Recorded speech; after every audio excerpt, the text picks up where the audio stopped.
My guest today is leading one of the most important cultural institutions in Queens to its next chapter. Julia del Palacio, Executive Director of the Queens Theatre. Hi, thank you for joining me. Hi, thank you for having me. Tell me a little bit about your background for people who don't know you because you're newly appointed to the Queens Theatre. I was born and raised in Mexico, Mexico City, and moved to New York over 20 years ago to do graduate studies. I trained as a historian, and I wanted to be a history professor, but I was also a dancer, and I finished my studies and kind of, realized that academia wasn't my path necessarily. And so I decided to go into arts administration, started off at Kupferberg Center for the Arts at Queens College, was there for 12 years. And then the opportunity opened up to lead Queens Theatre. And I had done my dance debut in New York City at Queens Theatre over 20 years ago. And so to me, going back there as the executive director was like a dream come true. It's like a full circle. Exactly. And when you were back in Mexico, did you study dance? And what initially drew you to history? Because those are two very different things. Yeah. So I do a style of dance that is very traditional. It's a folk dance from Mexico called son jarocho from the state of Veracruz in Mexico.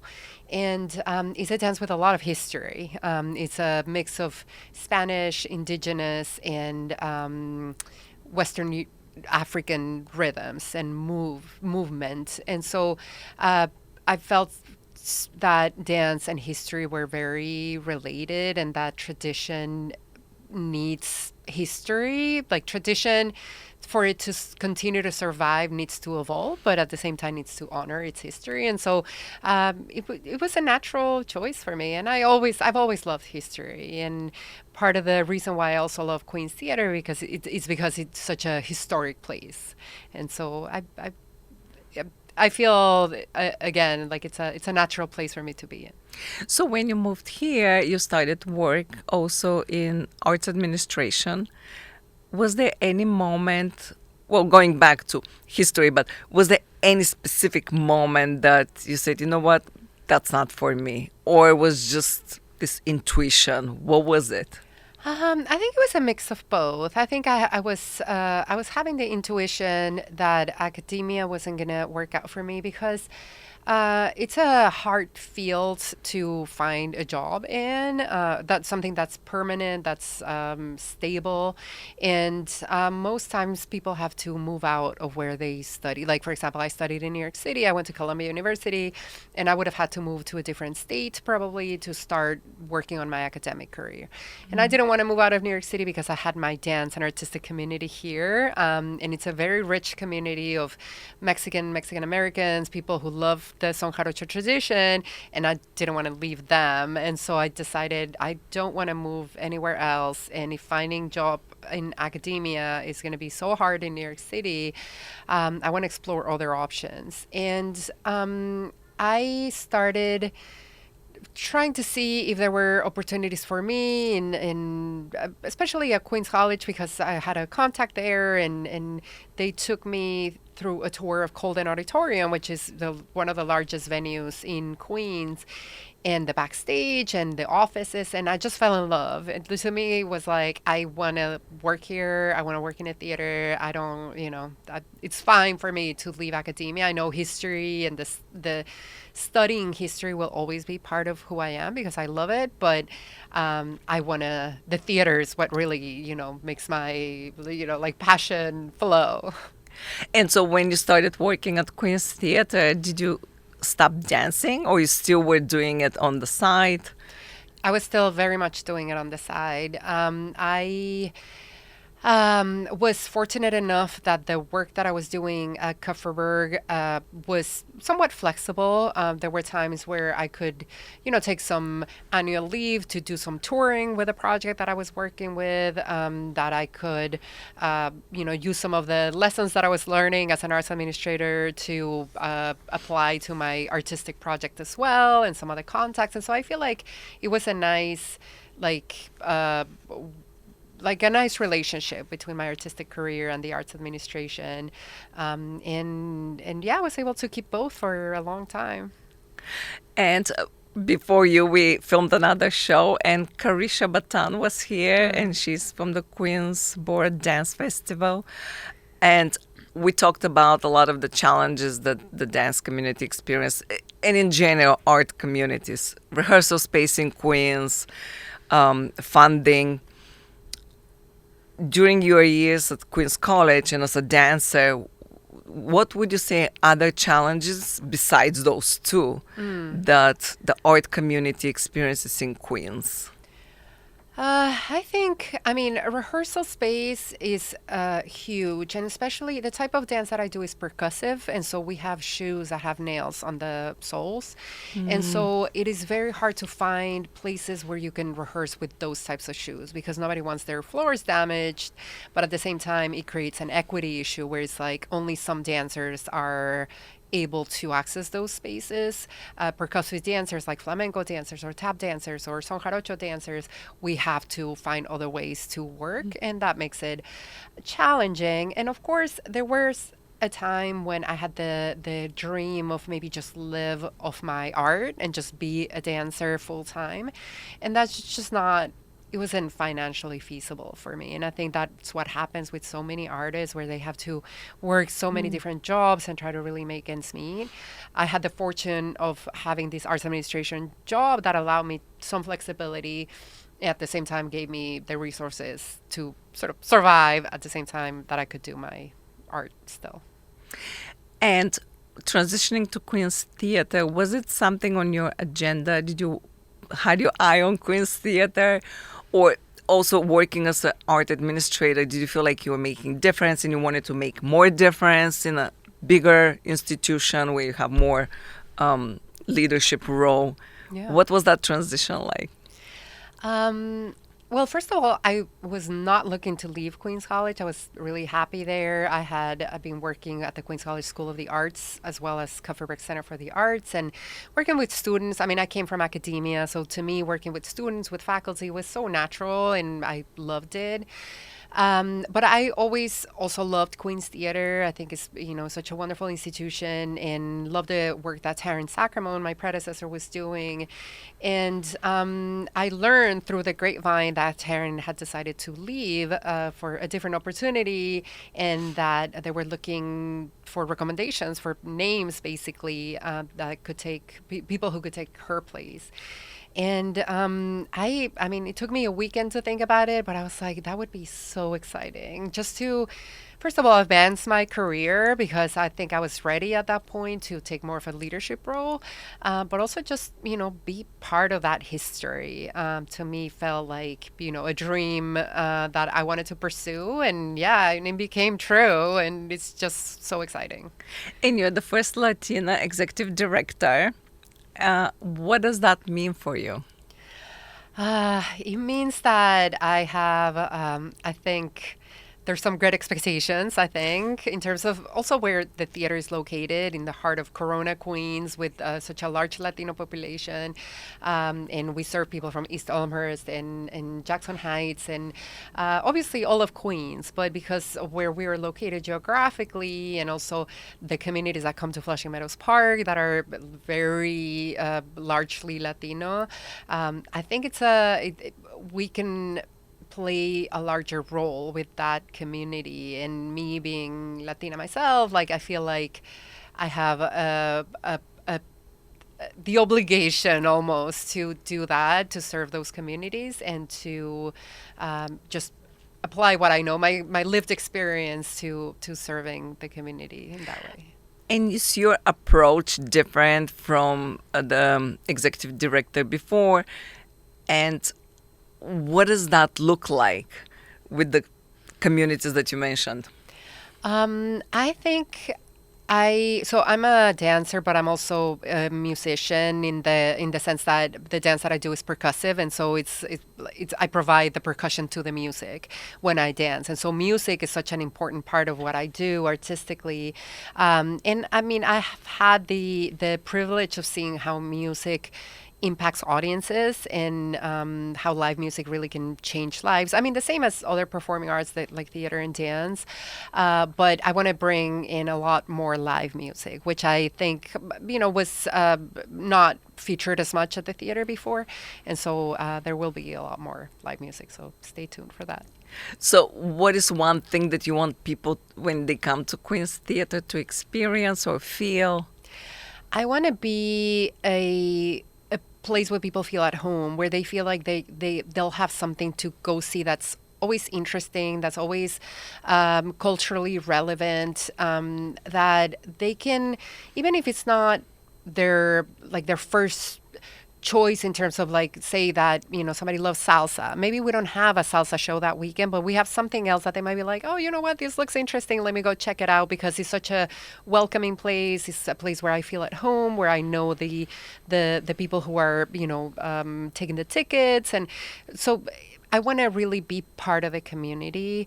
And so for that, there will be a lot of programming and in the different spaces of the theater, so that people have a lot of choices to,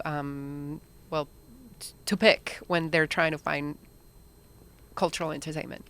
For the people who are not from Queens and they never been around this area, if they come to Queen's Theater, what would you recommend them do before or after? I know there are a lot of places around, but people don't know because it's not very easily accessible with the train. Yeah. And correct me if I'm wrong, but I think you need to drive. Yeah, I mean, you can take the train, and we have a shuttle. So for most of our shows, there's a shuttle that takes you from the train stop from Willets Point, the 7 train, to the theater. And so even if you take the train and don't want to walk through the park to get to the theater, you can make it there. I know it's not the most accessible venue, unfortunately, but I would say there's so much to do in the area. You can go to Jackson Heights and have some amazing food, and then take a short train ride to Flushing Meadows, and then take the shuttle to the theater. Or if it's a nice day, just take a stroll through the park and get to the theater. And then, yeah, I mean, we have we can make it an experience at the theater as well, where you could have a little drink. There's a nice lobby where you can hang out for a little bit, and it's just, it feels like you can make an experience out of it. It's a very beautiful space, Queen's Theater. And I didn't know they have a shuttle, so that is great. Yeah. Yeah. So you worked in arts administration. What is something people that don't know or misunderstand about how to operate an art organization? Because it's very different than other organizations, I think. Yes. I think, well, I mean, an arts nonprofit, I think, works like many other nonprofits, where we are always mission driven. We're always looking to fulfill our mission, which in our case at Queen's Theater is to serve the communities of Queens with high quality, affordable cultural entertainment. And so that means that a lot of our shows, we don't make money off our shows, really. We subsidize a lot of our shows to keep our tickets affordable, so that if a family of 4 wants to come out to see a performance, they don't have to, end up paying hundreds of dollars like it happens now. I have 2 small children, and every time we go out, it's like, how is this so expensive? I don't get it. And so I think that for us, what sometimes is misunderstood, or not for us only, but for arts nonprofits, is that it can feel on paper that we have a large budget, but once you start breaking it down, it's like, okay, a lot of our shows we have to, like I said, subsidize, because, ticket sales, we want to keep them, ticket prices, we want to keep them affordable, and we want to continue to serve that mission and not leave anyone out, where, people feel like they can come to Queen's Theater and they won't be spending a lot of money. They will be having a good experience. They'll feel at home. So I think that budgets is probably the most misunderstood part of nonprofit work. That's a lot to balance. Yeah. Take me through your day, or how do you decide on programming? Do you sit with a team of people, or do you research and have it in your head and you tell people what to do and they just do it? Like, how does it work? All of the above. It's a little bit of everything. So sometimes I have an idea in my head and I just go ahead and contact an artist agent, or I do some research and figure out, which artist I want to bring. Say, for example, for a salsa show, I look at the different options and see, okay, this looks like a great offering for our audiences, things like that. And then I do have a programming meeting every week where I sit with our production team and also our programming director, Sean Neblett, and our sort of marketing team. And we sit together and say, okay, this is what's coming up, or this is what we would like to see to offer. Right now, we just launched a new series called the B-side. That's like the B-side of a cassette tape or a vinyl record, where traditionally hidden gems would be in it, right? Like it wouldn't be the immediate hits, but those songs that suddenly was like, oh, actually, this is a great song. And so what we're doing is we're featuring emerging artists, a lot of them from Queens, with the idea that that's the hidden gem, that's the artist that's up and coming, and that maybe in a few years you're going to say, oh my God, I saw them at Queens Theater first. And so that we do a lot in as a team, where we say, okay, what can we do? Do we feature these artists or this type of music or this type of theater? And so it's a lot of collaboration, but some decisions I have to make. And that's, I think, what they say is like the part of the executive director position that's a little lonely, where in the end the ultimate decisions are yours to make, and the responsibility then falls on, like, for it to, if it works, then great. If it doesn't work, then it's like, whoops, well, my bad, so it's interesting. And be the bad guy sometimes. Exactly. Yeah. What was the first show that you put when you started? Well, I haven't. Well, so the first show that we presented at the theater when I started, so I started December 1st of last year. So I've only been on the job for 4 months. But that weekend, we presented a company called Parsons Dance. They're based here in New York City, and they're an amazing, amazing company. They just do such, athletic dance work that is just incredible. And so to me, I knew them from way before. I admired their work. So to me, to like stand on that stage and say, ladies and gentlemen, Parsons Dance, as an executive director of an organization, was just, again, like a dream come true. But then later in this, well, for Valentine's Day, or prior to Valentine's Day, we did a salsa show, and that was a lot of fun. And that was the one that I kind of like put on the stage, and it was just great to see people enjoy themselves, and the bands were amazing, and it felt like a good beginning for me. So from what I'm understanding, to be an executive director for art organization, it helps to have that background, or not necessarily? I guess that helps you lead in the way you lead and the programmings you choose, from what I'm hearing you say. I think so. I mean, I know plenty of executive directors who don't come from an artistic background. I mean, that they love the arts, but they haven't been artists themselves. And I think that they bring perhaps a more maybe a more objective perspective. As an artist, I always, feel like an artist, and I'm like, well, uh, perhaps the business aspect of it becomes more like leaning towards favoring the artist, or maybe, I think that I, as an artist, and I think things may happen to other executive directors who were artists at one point, we have to like really like draw back and say, like we need to lead a business, a good business in a way, like a fiscally successful enterprise, and therefore we need to balance our desire to support artists with the need to keep a balanced budget and things like that. But yeah, I mean, definitely in terms of curation, I think it does help in our relationship with artists. It helps to have been on the other side of it, because it just makes it a more informed connection, I would say. And you talk about access to arts, to children and underserved communities. Why is that important to you?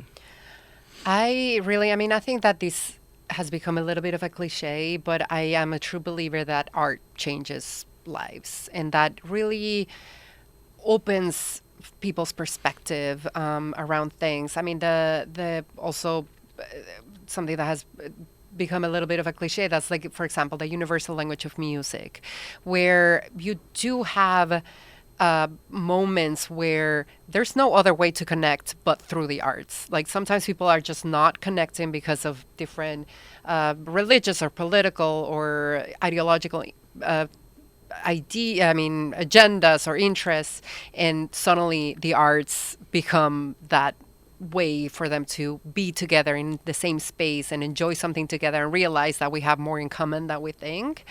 And so for children who are in areas or in schools or in communities where there isn't that much access to the arts, I think they're missing out on something that's so important. And maybe if they don't become artists themselves, like I'm not saying that, you should be an artist, but it's, I think, enriches one's perspective and makes you a more empathetic and more willing to connect with other people, other cultures, other communities. And in the end, if somebody does want to be an artist, they need to be represented on the stages, as in they need to see themselves on a stage. And so that's why I also think that what we present in the theater should be very diverse, because that way different communities can say, well, I could do that too, and that's so important. And if someone has a project or an idea, could they come to Queen's Theater? If they have, let's say, a group of performance, could they come to the theater and pitch it? Of How course. does it work? Yeah, of course. So we do different types of shows because we have different types of stages. And so we have one big theater that sits 472 people. Then we have a smaller cabaret space that sits about 60, and then a studio theater that sits about 90.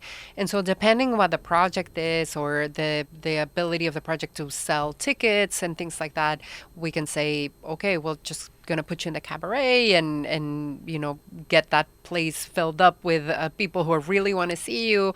Some emerging projects might not be a good fit for the large theater, because then it's going to feel a little empty. You don't want that. So it's it's a lot of like moving pieces when you choose who to present at the theater. But yeah, anyone is welcome to come to the theater and say, hey, I have this project, this theater project. We work with a lot of emerging theater companies, and I mean, I love supporting the work of emerging artists, because that's the moment when you need it the most, when like you have something special, but because you don't have all that experience before, then the people who believe in you and just put you on their stages are, the ones that are the biggest supporters. So, And from your observation and experience, what do you think Queens needs? What is one thing, if you can have a magic wand and doing Queens more for the arts and culture, what would you do? I think that, we've all been talking about affordability so much, and I don't think that's a problem with Queens. I think it's a just general problem where I think should be more artistic activities that are affordable and accessible. And accessible, I also mean via public transportation. We were just talking about that, where, Queens Theater is not as accessible as it perhaps could be. I was before at Cufferberg Center for the Arts. It was the same thing, where there's no train that gets you to Queens College, and So if I had a magic wand, I would probably put a train stop right outside Queens Theater and a train stop right outside Cufferberg Center for the Arts, so that people who want to enjoy the arts, they don't feel like they can't make it there because they can't, ride a train over there. And what do you think Queens in general gets right about culture? Because a lot of people travel cross bridge or tunnel to get art, but I know from experience, because of Queen's Public Television, we covered so many great organizations and places, and there's so much art and culture. But I also know, yes, accessibility it's harder. But what is one thing that we get right in Queens that no other borough gets it? Yeah, I think that Queens has been the most diverse county in the nation, right, for a long time. And I think that we embody it as organizations. I think all of us who present artistic programming realize the benefits of presenting that diversity, of like really embodying that diversity. And I think that we offer a lot of that affordability. I think that if you go to Manhattan to see shows, you end up paying a lot more. And many times we are presenting a lot of the same artists that people in Manhattan or organizations in Manhattan are presenting. And the problem that I see maybe in Queens is that I don't know. I haven't discovered the right formula quite yet, but how do we let people know what we're doing? Sometimes I still run into people who tell me Queens Theater. I don't know what that is. I'm like, it's Queens Theater. Like it's in the heart of Flushing Meadows Park. Like, but that's not their fault, right? That's in a way how like we perhaps market ourselves, how we spread the word.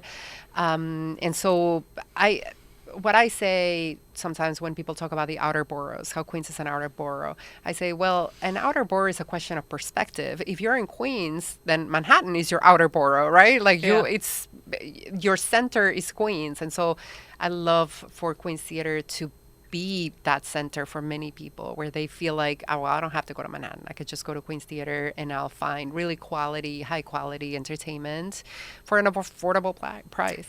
And do you think, just like other organizations, also Queen's Theater doesn't have the funds and budget for marketing? Because a lot of the organizations that we covered, they don't have the marketing budget. So a lot of people don't know they exist, because now we get the information from social media, and we say social media is affordable. It is, because you just need a phone and it's free, but still organizations don't have, they need a person. Yeah. Would you say that's true also for Queen's Theater? And Absolutely. yeah. Absolutely. I think that we are always triaging in smaller arts organizations where we're always, trying to fix the pipe that broke at the same time that we're trying to market a show. And sometimes we need to prioritize the pipe that broke, because otherwise we're going to have a flood in the building. And marketing, I feel a lot of us end up saying, okay, we'll just do it in-house. We'll just, do it ourselves. We just post it ourselves. Like, I mean, I know directors who are posting on the organization social media themselves, right? They don't have a dedicated marketing person. And so many people in arts organizations have to wear so many different hats that the programming person is also doing marketing, or the accessibility person is also doing this or that, this other thing, and that it's a challenge. And yeah, I mean, social media is very accessible, but in the end, the organization that's able to post more frequently, that is able to post more engaging content because they have more of a budget to create these like really cool videos, and so it's not an entirely democratic set of platforms. I think it still favors those who have the most resources.